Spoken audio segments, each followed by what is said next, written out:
নমস্কার, আপনারা দেখছেন ইন্ডিয়া 365 ডেজ নিউজ। সত্যের সাথে সাধারণের পাশে। অত্যন্ত কম হয়ে যাচ্ছে, সেজন্য এপ্রিল মাস থেকে মা বোনদের প্রত্যেকের ব্যাংক অ্যাকাউন্টে লক্ষ্মীর ভান্ডারের 1000 এবং 1200 টাকা করে পৌঁছে যাচ্ছে। আপনারা জানেন, স্বাধীনতার পরে পশ্চিমবঙ্গের একমাত্র রাজ্য যেখানে সরকারি পরিষেবা পেতে মানুষকে সরকারের ঘরে যেতে হয় না। দুয়ারে সরকার নামে যে প্রকল্প মমতা বন্দ্যোপাধ্যায় চালু করেছেন,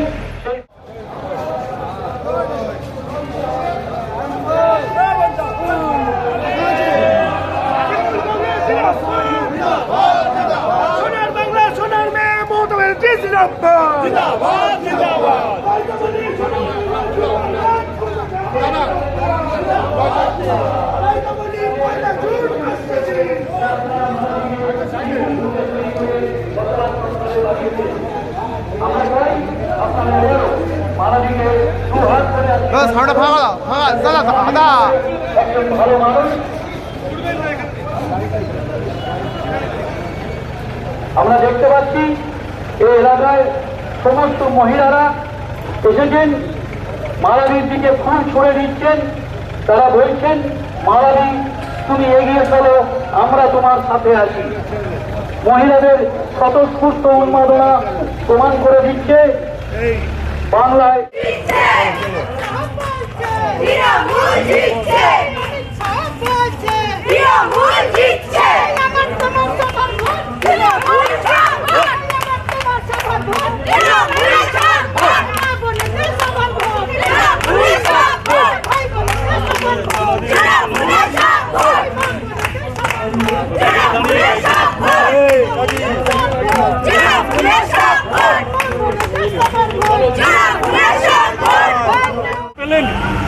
আপনারা যে রাস্তায় এলেন, কি দেখলেন? স্বতঃস্ফূর্ত সাড়া আছে কি নেই আমি তো নিজের মুখে বলবো না। মানুষের প্রচুর সাড়া, প্রচুর সমর্থন, প্রচুর ভালোবাসা আদায় করে নিয়ে গেলাম আজকের এই পদযাত্রার মধ্য দিয়ে। অনেক জায়গায় দেখলাম আপনার গাড়ি থামিয়ে সবাই কথা বলছিলেন, কি কথা হলো সবার? না, কথা বলছিলেন না, ফুল দিচ্ছিলেন, কেমন আছেন জিজ্ঞেস করছিলেন, এইরকম করতে করতেই এলেন। মালা দিলেন, শুভেচ্ছা জানালেন। আমি বললাম যে আপনারা শুধু মালা দিলে হবে না, আপনাদের কিন্তু ভোটটা সবাই মিলে দিতে হবে। বললেন সে তো নিশ্চয়ই, ভোটটা তো আমরা সবাই মিলেই দেবো, আর আপনারাই প্রচার করবেন, একথাই বলতে বলতে এলাম। যদিও এখনো অনেক দেরি, তবু কতটা আত্মবিশ্বাসী? আর এই যে যারা বিরোধী, কি বলবেন? বিরোধীদের নিয়ে তো কোনো কিছু বলা নেই, তারা তাদের মতো প্রচার করছে, আমি আমার মতো প্রচার করছি। সুতরাং আমরা আমাদের ইস্যু নিয়ে প্রচার করছি, আর ওরা ওদের ইস্যু নিয়ে প্রচার করছে। ওই প্রচার তো সবাই করতে পারেনি। সুতরাং আমি আমার কথা গতবারেও বলেছিলাম 2019-এ, আমি এলাকারই মেয়ে, এলাকারই বউ এবং এলাকারই জনপ্রতিনিধি। 29 বছর, সবাই জানে কোথায় থাকি, সেটাও জানে। গত 5 বছর যারা গিয়েছে তাদেরকে কখনোই ফেরাইনি কোনো কাজে, এটা তারা জানে।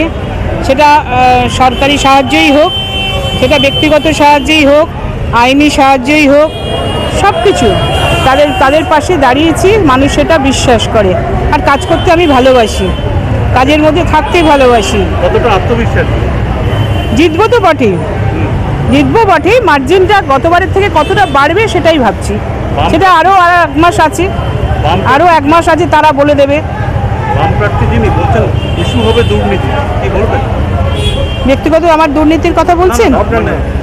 দুর্নীতির কোনো ইস্যু হবে, শুধু আগামী নির্বাচনে বোঝা যাবে কি দুর্নীতি হয়েছে, কতটা এজেন্সি মারফত হয়েছে, কি কারণে হয়েছে। বড় বড় নেতাদেরকে জেলে পুরে দিয়ে রাজনীতির চক্রান্ত হচ্ছে, এটা তো তারাও দেখছে, মানে সবাই সাধারণ মানুষও দেখছেন।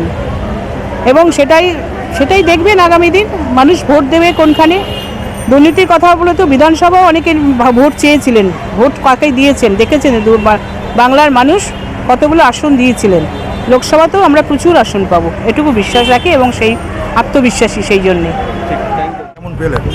अरे बहुत सारा है। मोदी का गारंटी कुछ नहीं हुआ, और ममता का गारंटी आदमी को मिल रहा है। चुनाव इसी पे होगा, समझ में आया? मोदी का गारंटी नथिंग, हिंदू मुसलमान नथिंग, राम सबका है। अब हमारा जो कर्म सूची है, हमारा सरकार को जो हमने जनता को दिया था वो हमने पूर्ण किया। हमारा 62 प्रोग्राम चल रहा। बंगाल में ऐसा कोई घर नहीं है जहां पश्चिम बंगाल सरकार का सहायता नहीं मिलता है। एक लूटने वाला है, टैक्स बढ़ाता है, और एक पैसा देने वाला है जो टैक्स नहीं लगता है। इसी पे वोट होगा। বিরোধীদের একটা দুর্নীতি ইস্যু আসছে বারবার, সেখানে কি বলবেন? আরে ছোড়ো না ইয়ার, দুর্নীতি ছিল, আছে, থাকবে। এটা খুব করে কম করা যায় এটা বলো? সব ফালতু কথা। চোর ধরে চোর বলছে আমি চোর ধরেছি, এটাই দেশ, এটাই সত্য। ওসব ছেড়ে দাও, ওসব কথার কোনো দাম নেই।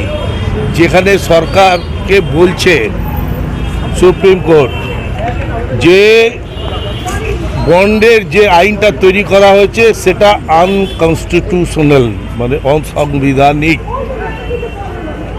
আর যাদের কাছে টাকা নেওয়া হয়েছে তাদেরকে সুবিধা পাইয়ে দেওয়া হয়েছে।